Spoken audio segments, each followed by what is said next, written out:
Okay, so when you've logged into WatchMeFly, you want to then access the competition center. Now, to do that, there's a link on the left-hand side in the menu there.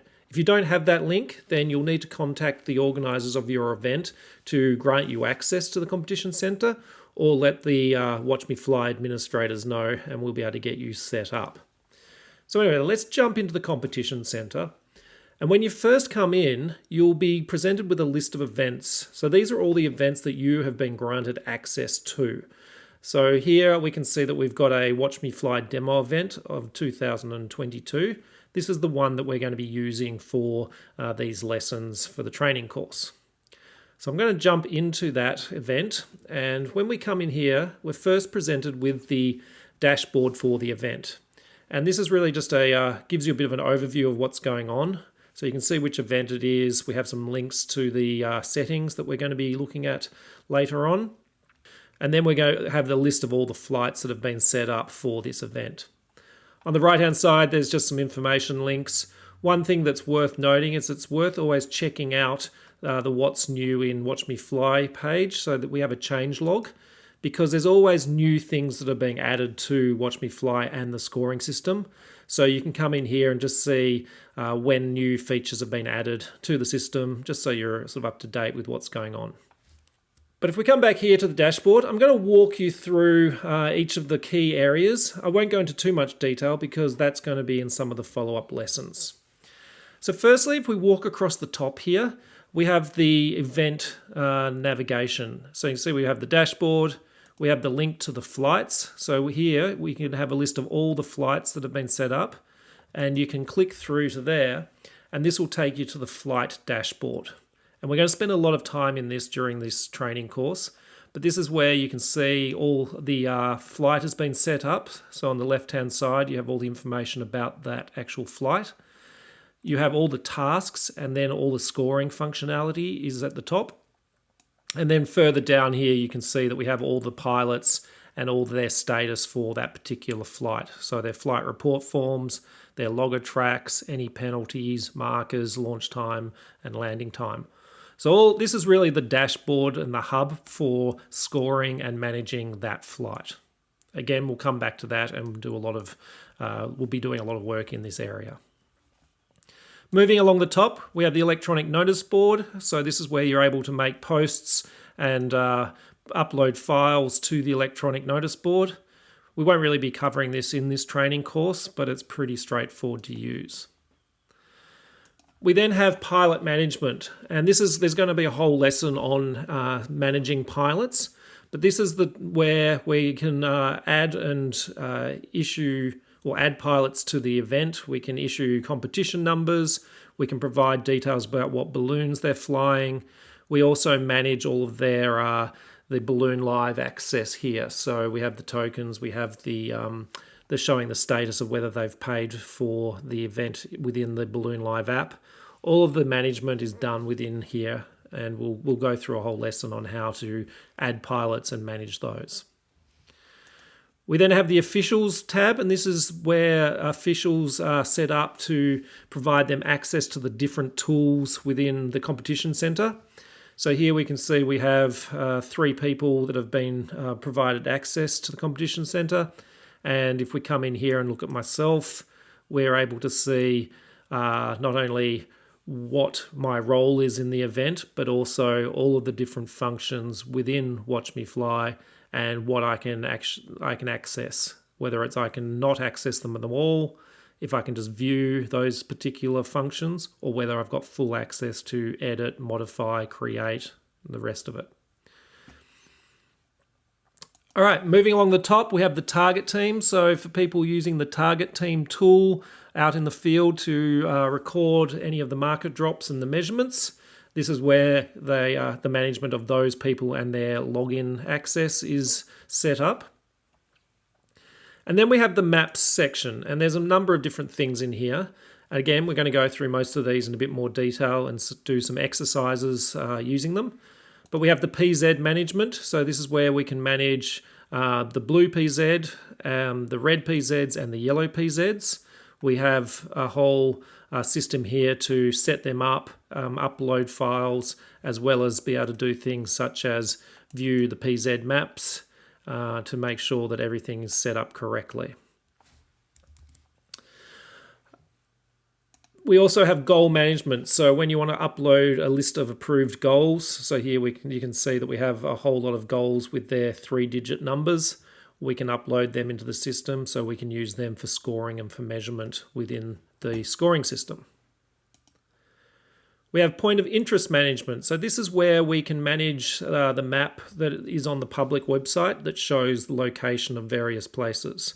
So if we switch back into the homepage and we come into our event, to the homepage of the event, we have a map here that shows those different points of interest, so they can be managed here in that section there. Moving across the top again, we have the Balloon Live here. So this is all the configuration for the Balloon Live app and the sensor. This is set up by the WatchMeFly and the Balloon Live teams for you. So this is really just a place you can come and check that everything has been configured the way that you require. So most often people are checking that the time offset in seconds has been set correctly, that you're using the right sort of altitude mode and the right declaration format. So again, if you need these changed, you can contact the Balloon Live team at support@balloonlive.org. A couple of other things in here. We're going to come back to the competition settings and scoring settings.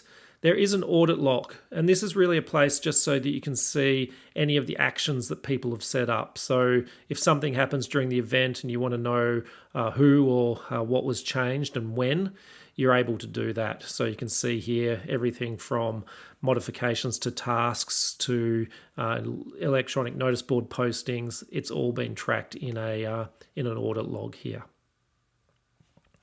Okay, so let's come back to the dashboard. And now what we want to look at is competition settings. So here on the bottom left of the dashboard, as well as in that top drop-down navigation in the top right-hand corner, there are links to the competition settings. So competition settings are really just where all the information about the event is set up. And this is a lot of this information is the things that are just displayed on that page that we looked at earlier. So whether it's the general information, it's information about the directors, contact details, that is all managed here on this competition setting page. Generally, you don't ever really change this. This is sort of set and forget sort of functionality. But you'll see at the bottom here, we do have some information about the competition. So things like if it's using loggers or markers and those sorts of things. Again, this is only for display purposes. This does not have anything to do with the actual scoring system because the scoring settings are managed separately. So you can come in here and you can change any of these particular things. So let's come back to where we really want to focus, which is around the scoring settings. And this is where we configure the WatchMeFly scoring so that calculations are done correctly and the event is managed correctly from a scoring perspective. And I'm going to walk through each of these. So firstly, we have the coordinate format. So this is determining what coordinate format is being used for the event. Normally it's a 4-4 or a 5-4 that the event will be using. You then have the default scoring method. So this means whenever you're scoring a task and it will default to what that scoring method is for the event. Again, these days it's typically 2D, 3D scoring, which uses a separation altitude. These can be overwritten at a task level. So even though this is the default, if you decide to have for example, a pilot declared goal that's going to be 3D scored to an altitude, you're able to override this default scoring method at the task level, and you'll see that later on. Here is where you set the separation altitude. So you will require that altitude if you have set it at 2D, 3D scoring. You can also specify the type of separation altitude. Most events use sea level, so in this case it's 2,000 feet above sea level. But there's been a few times, for example, in Switzerland where it's very mountainous, that the separation altitude actually changes. So it can also be set as a above ground level if required. But again, normally it just stays at the default of sea level. Now this P feature, this is a for the scoring formula for events that are, for example, like the Balloon Live contest or any events that are run over long periods of time across different regions. You can actually determine that the scoring uses only the pilots that flew in the task or the flight, opposed to all pilots that are listed for the event. I wouldn't worry too much about this. It's only on rare occasions this is used, because the standard scoring formula always uses the complete pilot list to work out how many points people get. So by default, it always stays as all pilots. We won't cover these scoring preferences for the moment because they're fairly specific to specific events, so don't worry too much about that. They'll always be set as the default unless we determine that your event needs something changed. And then finally at the bottom we have the map configuration, and there will be another video posted that explains exactly how to set this up. Normally the WatchMeFly team will set this up for you, but it's a way for us to determine the longitude and latitude of each of the boundary corners of your map, so that when we're using your 4-4 or your 5-4 coordinates, it knows exactly where on the Earth those coordinates are, and it can determine exactly the location of those particular coordinates. So again, this is set up before the event, and ideally set up a week or two before the event so that everything can be tested, that it's all correct. Okay, so that is all the settings that you're going to be potentially playing with. Again, you'd be doing this at the start or before the start of the event, and then they'll just be left as they are for the duration of that time.